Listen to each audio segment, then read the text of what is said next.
As we commence, I also wanted to take the opportunity to acknowledge the Bailey, the Gurung, Garang and Tarablang Bunda peoples as the traditional owners and custodians of the lands and waters of this region. Pay my respects to their ancestors, elders and knowledge holders, and recognise their deep history and ongoing connection to country.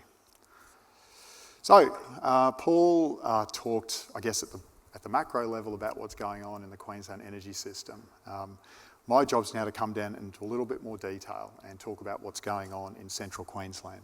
So in that respect, I'm here to paint the big picture. I want to talk a little bit about reinforcing the transmission network and that stream of work that we have. Also talk a little bit on developer connections. Unfortunately, I don't have hours here to do that with. There is a significant amount of activity, as Paul talked about, so I'll just provide a little bit of an overview of that work. And then to Paul's point, really loop back around and talk about our focus on communities and the work that we're doing in that space, both at Queensland level, but what we're bringing to central Queensland as part of the work we're seeking to deliver.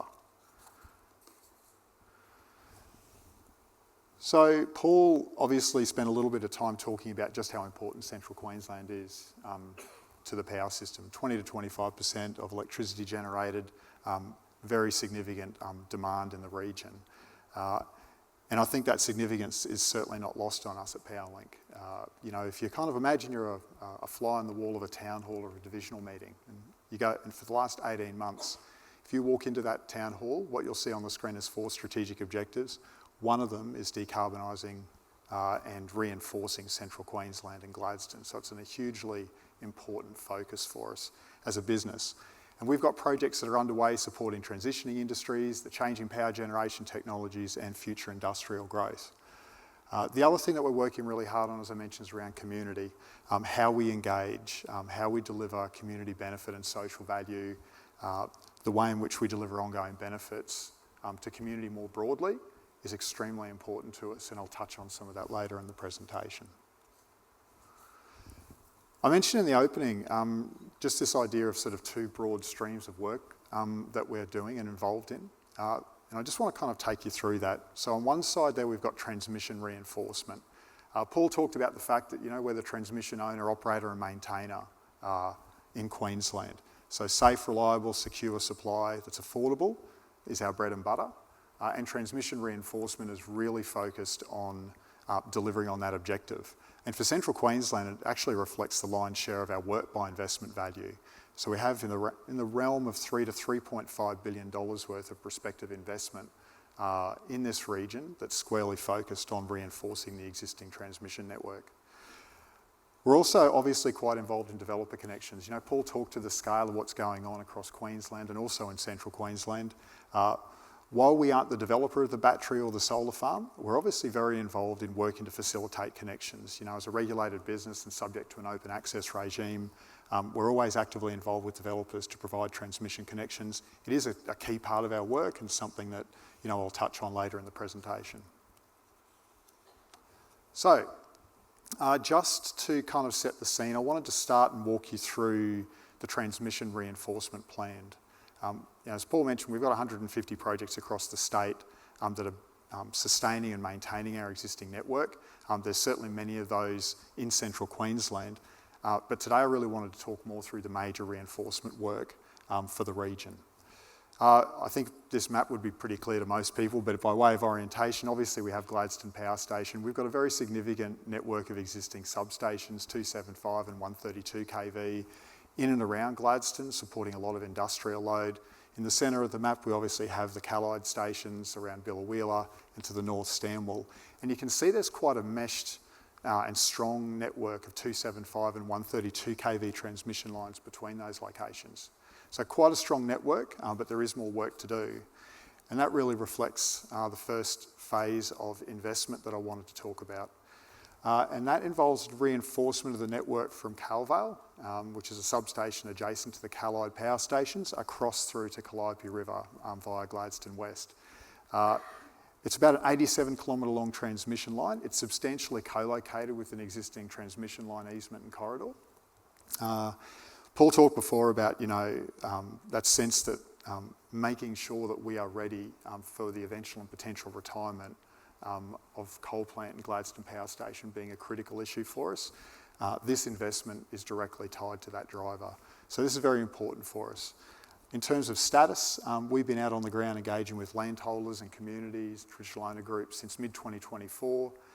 We are just on the cusp of making submissions to both federal and state government for environment and planning approvals. On the ground doing a lot of geotechnical studies. We finalised an expression of interest for main construction contractors over the last number of months. And we're out there at the moment looking for an expression of interest for principal contractors for clearing and access works across the program. So a lot of activity. Subject to approvals coming into place, subject to an investment decision over the coming months, we expect and plan to be mobilising for construction in mid-2026 and energising this first stage of work in around 2029. A workforce of about 160 construction workers at peak. Which brings us to the second stage of work, a reinforcement from the Boulder Combe substation via Gladstone West, a new substation into Larkham Creek. This stage of work is very much focused on supporting two outcomes. The first is about operability of the system in terms of being able to securely take outages in and around Gladstone, very important. The second thing is that this helps us deal and support some future industrial load growth, whether that's new load or electrification. So really important project for us. We are at a much earlier stage of planning for this work. We have started a level of landholder and council and traditional owner engagement along the project corridor and starting to work with federal and state governments about the planning approval pathways that would be required for the project. But we're expecting to see construction mobilisation as all of those things come together in 2027 and energising that stage of work in around 2030. So if you step back from it and sum it up, we're probably talking something in the vicinity of $2 to $2.5 billion worth of investment in the network on the screen there, squarely focused on reliable and secure supply, getting in ahead and anticipating an eventual withdrawal or closure of the Gladstone Power Station, and making sure there's that capacity in the system to support new industrial load growth over time. So a very important program of work for us. The other thing I wanted to touch on briefly was around synchronous condensers. Now I know there'd be varied levels of knowledge in the room about this. Some people are less familiar and some people are extremely familiar with what Powerlink's been doing in this space. But it is another focus of the major network reinforcement for Powerlink. We're currently undertaking some detailed investigations into the installation of synchronous condensers in central Queensland and around Gladstone. For those who aren't as aware, synchronous condensers are effectively large synchronous motors. They operate without mechanical load and they help to regulate the power system through reactive power control. What they are is probably not as important as what they do, which is effectively help support system strength. So where in the past large thermal coal generators would have been providing that system strength, as the system begins to transition, we do really need to look to other solutions and technologies to help provide that foundation of strength and resilience in the system, and that's what a synchronous condenser is about. Some of you would be aware that only in the last couple of months, I think it was June this year, Powerlink finalised the last stage in a regulatory investment test for synchronous condensers. It recommended the potential, or outlined the potential for around 8 synchronous condensers to be installed across central Queensland, and initially foreshadowed investigations into 3. I think the best way I'd describe it is that we're very mindful of building as little as we can in this space, is probably the best way to describe it. As the power system changes, solutions around system strength or the range of different services that a SyncCon can provide, a synchronous condenser can provide, will change. Whether it's conversion of a coal plant potentially into a synchronous condenser, the appropriately specified battery systems, gas generation, that mix will change. So we're taking a lot of time at the moment to really investigate and do detailed planning around that, engage with suppliers globally. What we're also very aware of though is from a community perspective, we need to be in early to take account of the siting of synchronous condensers across central Queensland as well. So we're doing all of that work at the moment. And what we're anticipating is to be able to come out more clearly in early 2026 to talk with people about where we're likely to be going with those synchronous condenser installations across central Queensland and in around Gladstone. Okay, so changing gears a little bit now. That second stream of work that I talked about, the developer connections, you've seen this slide already. Paul flashed it up quite quickly. I just wanted to stop on it again, mainly from the perspective just to acknowledge that there is a lot of inquiry and application activity across central Queensland. As Paul said, not all of that will go ahead, but generally speaking, if there's an application being made by a developer, then Powerlink is obviously going to be involved to look at and assess the feasibility of a connection to our network. And so there's a lot of work happening in this space. I want to probably acknowledge that for two reasons. I'm about to go on and talk about a specific development in the region, and I'm very mindful that there's a lot of work here and we're supporting development across in the entire region. And the second is, a question that often comes my way is, how do we cut through and understand exactly what's really going to happen? And so I know that's an ongoing question that comes from council and community about trying to get that insight. In our position, we obviously work with any developer that comes to us as providing that open access to our network. So it is a hard one to answer, but I just wanted to emphasise that we're very aware of the need to be out engaging early on these projects and making sure people are best informed about what's coming. So with that being said, I just wanted to touch on one particular connection for us that's quite well advanced, that we've been spending quite a lot of time on and recently, and that relates to two developments in the Callide region. So again, we're dealing with the same map, and what you can see on the screen here is the Banana Range wind farm and the Theodore wind farm. So Banana Range is being developed by EDF Renewables. It's expected to be a 230 megawatt wind farm, around 41 turbines. It's about 20 kilometres west of Billawheeler. And to the south of the Banana Range wind farm is RWE's Theodore wind farm. It's about 50 or 60 kilometres to the south. Expected to be a 1 gigawatt, provide 1 gigawatt of generation, around 170 turbines. So in aggregate, something in the vicinity of $6 billion worth of investment from the generation side. Nameplate rating, combined capacity of 1.2 to 1.3 gigawatts. So, drawing off what Paul was saying before, helping to support and provide a pathway to new sources of energy in central Queensland is really important for us. And so these projects present an opportunity in that regard. Our role in that is obviously looking quite closely at the transmission connections. So we are doing work at the moment and have been for some time from Calvale to Banana Range wind farm. It's about a 44 kilometre transmission line. We've been engaging with Landholders Community Council on that project since mid-2022.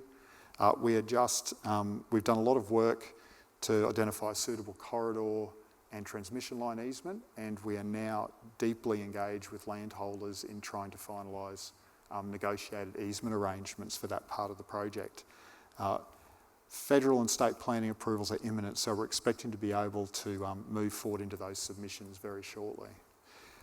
From Banana Range down to Theodore, it's around a 56 kilometre transmission line. RWE had been out doing a lot of work with landholders in that corridor, so we've leveraged that. We're quite well advanced in terms of landholder engagement as well as all of the relevant approvals. So as that comes together, subject to all the usual caveats of environment and planning approvals and obviously investment decisions being taken by both RWE and EDF, we're planning for mobilisation on this project for construction in late 2026 and energisation in late 2028. So it's quite a significant project and investment for us in the region, along with all of the other connection work that we're doing. So it probably goes to say that such an enormous and strategic level of investment that's going on in central Queensland that it seems really natural for us to ensure an ongoing and enduring presence. And so we've been doing a lot of work to build a local workforce and capability in Gladstone. We have 47 people, 12 apprentices that work out of Gladstone at present. Very proud, having run field operations for Powerlink in the past, I'm very proud to see trade apprentices coming into the region. It's a really important step for us. Beyond that, we obviously are working to ensure there is a permanent home for our workforce here in Gladstone. So the Gladstone Hub, earlier this year we made a decision to revise the scope just owing to some cost pressures in terms of the Gladstone Hub, but we are committed. We are working through detailed design, we're working through development approvals and an investment decision for that, and our commitment to that remains. Okay, so the last thing that I wanted to touch on, and by no means least important of it, is around our focus on community. And just to talk through our approach, and sort of arrange this in 5 key pillars around community engagement, participation plans, relationship agreements, landholder payments, and community benefits. So to community engagement, I guess we've been extremely focused on effectively doing things differently. And it kind of goes in 3 parts. The first is around that enduring presence. So our workforce in Gladstone and the region, our community relations presence. I know Eliza, I saw earlier, is in the room here somewhere, one of our community relations advisors. Being out and very active and embedded in communities is extremely important to us. As is making sure we just don't turn up when the project starts. So since 2023, there's been quite a deliberate and visible shift in making sure our project engagement activities have a regular cadence. And only recently, we've just completed a further round of sort of project engagement sessions or drop-in or pop-up sessions or whatever you'd like to call them across the region, which had a bunch of our technical and engagement folk going out and just trying to turn up to where people would naturally be so we can keep that conversation about this investment going and answer any questions that people have. The last thing that we've been doing recently that some of you in the room would be aware is around social impact assessment, so really starting to put the meat on the bones about understanding of community context and needs and how our projects will impact. We've been doing that at a broad scale across central Queensland, completed that first stage of engagement. Extremely important for us. We're starting to get a lot of insights, as you'd expect, about the diverse stakeholder views and what we need to balance in our engagement going forward and in our projects. And that's something that I'm obviously be very keen to share with people as that continues to evolve. On to participation plans. One thing that is loud and clear from a lot of the engagement work we do, and certainly the social impact assessment, that first round of engagement, is the enormous importance of enabling access and employment training and for suppliers and businesses to benefit from the program of work we have. And so the other thing that I know for a fact is that doesn't happen without effort and it won't happen without focus. And so we have been building up within the business our own internal capability to really drive local participation, bringing in specialists from other industries to help us actually develop and improve our practice and get the frameworks right. We've also been working a lot in terms of how we plan and package and develop commercial models for projects to maximise those local participation outcomes. You know, as you can see, we're still in that early contracting and market engagement phase for this work, so the rubber really has to hit the road on this in the coming 12 months. But it is a very key focus for us. Relationship agreements. Again, a lot of feedback that we receive. PowerLink works with around 40 traditional owner groups at the moment across Queensland and engaging on our projects. Consistently we get feedback and have got feedback around the need to focus on sustainable long-term relationships, but also that we need to be much more active in how we fund and support traditional owners in achieving their social and economic aspirations. So we've taken that feedback on board, and with the support of our First Nations Leadership Group, which was established this year, and acknowledging Ivan Ingram, who's the co-chair, who you'll hear from later in the room with us today. They've really helped us to shape the principles and the approach and the culturally appropriate approach to agreement making, which we've brought together. The other element that's really been key is the preparedness to put real funding behind these agreements on a long-term regional and whole-of-country basis, which we've been doing. Very pleased to say that the PowerLink board has, in the last month, approved the application of the relationship agreement framework across all of our work across Queensland. Early in the piece, we actually started to pilot this approach on Copperstring, and we've had successful agreements with the Urundali and the Wonnamara people based around Hughenden and Richmond using this approach, and it's the exact same approach that we're bringing to this region.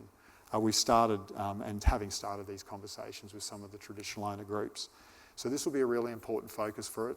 It's really living up to the expectations that we have of ourselves and certainly traditional owners have of us. On to landholder payments. I've got plenty to say about all this, haven't I? This has been part of Powerlink's landscape since 2023. We probably, the story of in the past, as an electricity entity, you can take that compliance-based approach, you can apply compulsory acquisition, you can pay in accordance with the Acquisition of Land Act. Time has moved on, as has our approach, and so a new framework for landholder payments was established in 2023, which we're applying in all the work we're doing across the region. Provides for a material uplift in payments to landholders, make sure that we're flexible in how those payments are delivered, and it's been a very important, part of our work to make sure that landholders are sharing and receiving more recognition for the contribution they're making to the work and our delivery. 2 minutes. Thank you. Lastly, just on the community benefit, we've, as you would have seen in the opening, we've really focused this year on sort of grassroots community grants and sponsorships. Particularly pleased and to see that both SES and Cap Rescue are with us today. Those partnerships mean a great deal. They're very much aligned, to serving Queensland as being our values. We see those organisations very aligned with our purpose and reason for being as well. I guess the thing I'd like to signal here is that our aspirations also extend far beyond that. So with the work we've been doing with social impact assessment, the next natural step is to shape up community benefit and social value investment, where we start to look at long-term investment in communities across central Queensland, establishment of legacy infrastructure and legacy investment, and really trying to hone in on where to get that good social value.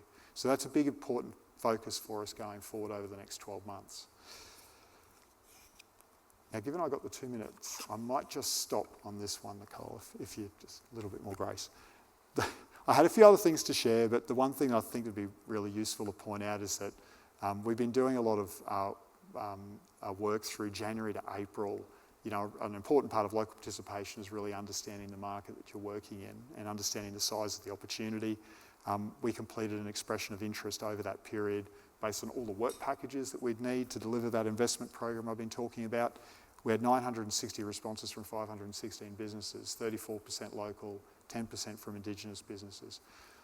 It's incumbent on us to leverage all that knowledge now.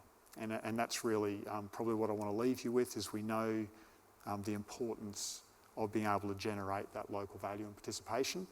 We need to use that knowledge, we need to bring it to life through the contracts and the delivery of our work. And I might leave it there. Thank you all.